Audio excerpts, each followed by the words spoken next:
Alors bonsoir, nous sommes mardi 11 juillet 2023, de toute façon c'est la fin de la journée. Eh bien, je voulais dénoncer publiquement Maître Frédéric Pichon. C'est un avocat raciste qui me discrimine avec sa cliente Caroline Christa Bernard, avec la complicité de Pierre Cassan, qui est le mari de Christine Tazin, que vous voyez sur la photo là que je vous montre. Et puis le barbu là, le vieux arriéré qu'on voit là, du côté gauche, c'est la punaise qui a effectivement, sous les ordres de Caroline Christa Bernard, qui était passée sur LCI, fait les torchons contre moi, diffamant et discriminant à mon égard. C'est Richard Mille, dit dans la vie Richard Millet, qui vivrait soi-disant en Belgique. Alors moi je n'ai pas honte de dire publiquement que la justice est pourrie, et qu'il ne devrait pas recruter des avocats véreux, comme il ne devrait pas recruter des avocats racistes. Ils n'ont pas lieu de défendre les citoyens de France ou dans les autres pays. Ce n'est pas normal que Maître Frédéric Pichon, il défend une cliente qui fait des articles dans un torchon qui s'appelle Riposte laïque ou Résistance républicaine, et que ce même torchon, il me traite de salope. Encore une salope qui veut défendre sa merde verte de Coran. Qu'elle retourne dans son bled, la Tunisienne, qu'elle ne vienne plus nous faire chier chez nous. Je commence à en avoir ras-le-bol. C'est pas normal que la justice emploie des épaves de la sorte. Recrute des hommes illégitimes, ignobles. Ce n'est pas normal que la justice compte des avocats racistes. Ces personnes-là devraient être exclues directement de la profession. Elles n'ont pas lieu d'exister sur ce terrain-là. Et moi, je n'ai pas honte de le dire publiquement. Parce que cet avocat, en ce moment, elle fait faire une enquête sur moi pour trouver la moindre crasse, pour m'enfoncer davantage. Mais cet avocat, il se mouille pas. Il va surtout pas dire qu'il défend ses copains. Parce que vous verrez dans l'extrait que je vais vous montrer, il les présente comme ses copains.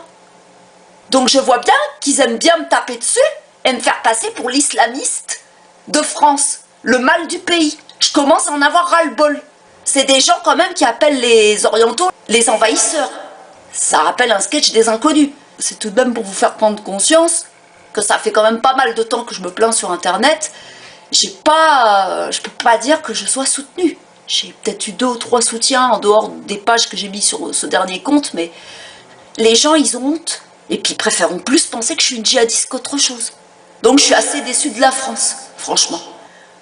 Puis ces phrases qu'on dit sur moi, très discriminantes, on me dénationalise de mon pays, dans ces torchons là, dans les liens que je vous cite en dessous, et je connais pas mon père tunisien.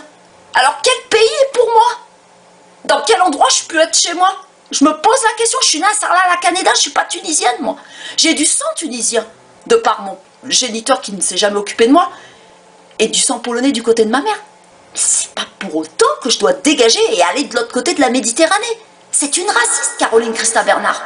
Quelques mois après qu'elle est passée à cette télé, sur LCI, qui a piétiné mon existence sans qu'aucun média n'en fasse le cas.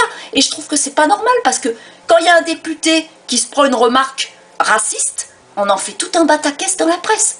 Si c'est un acteur qui est visé, c'est pareil.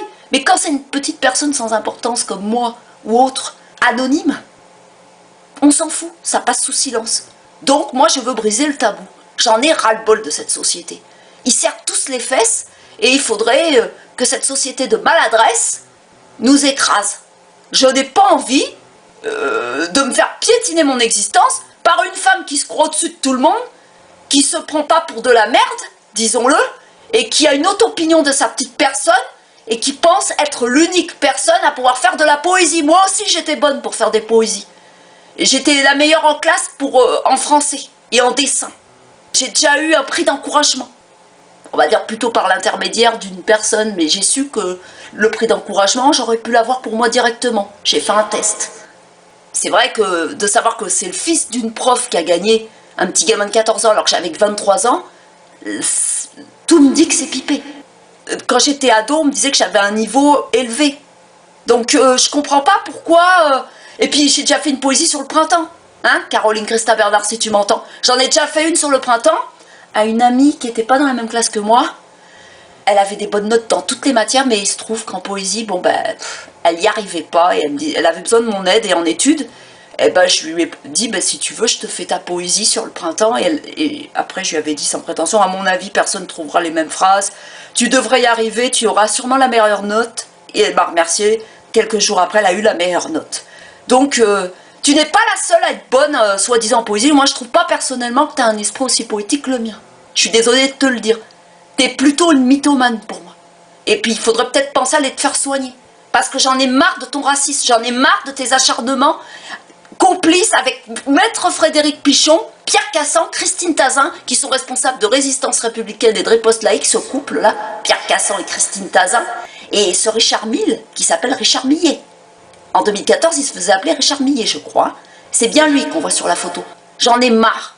Moi, je veux que tout ça soit retiré d'Internet. J'ai pas supporté à vie cette discrimination raciale et ces diffamations, ces menottes sociales qui portent atteinte à la personne que je suis, de 1982. Que ça vous plaise ou non, vous n'avez pas le droit de me discriminer et la liberté de la presse, Maître Frédéric Pichon, ne vous donne pas le droit de me piétiner de la sorte.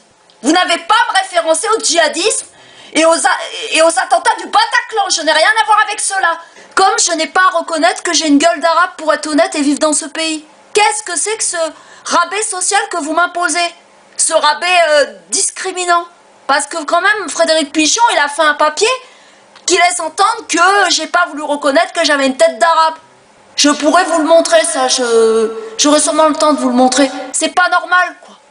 Et c'est des gens qui veulent que j'admette que j'ai une tête d'arabe pour être honnête et vivre en France. Qu'est-ce que c'est que cette humiliation que vous voulez me faire vivre? Ça va dans votre tête? Moi, pour moi, Maître Frédéric Pichon, c'est un gars qui devrait aller derrière les barreaux. Il devrait aller en prison. Il est en plein délit. Et il défend une cliente qui est une copine à lui. Et il va dans le même journal faire des articles maudits. Dans les mêmes pages qui me discriminent et qui me diffament. Non! C'est pas loyal comme attitude. Et ça mérite d'être dénoncé publiquement en 2023, effectivement.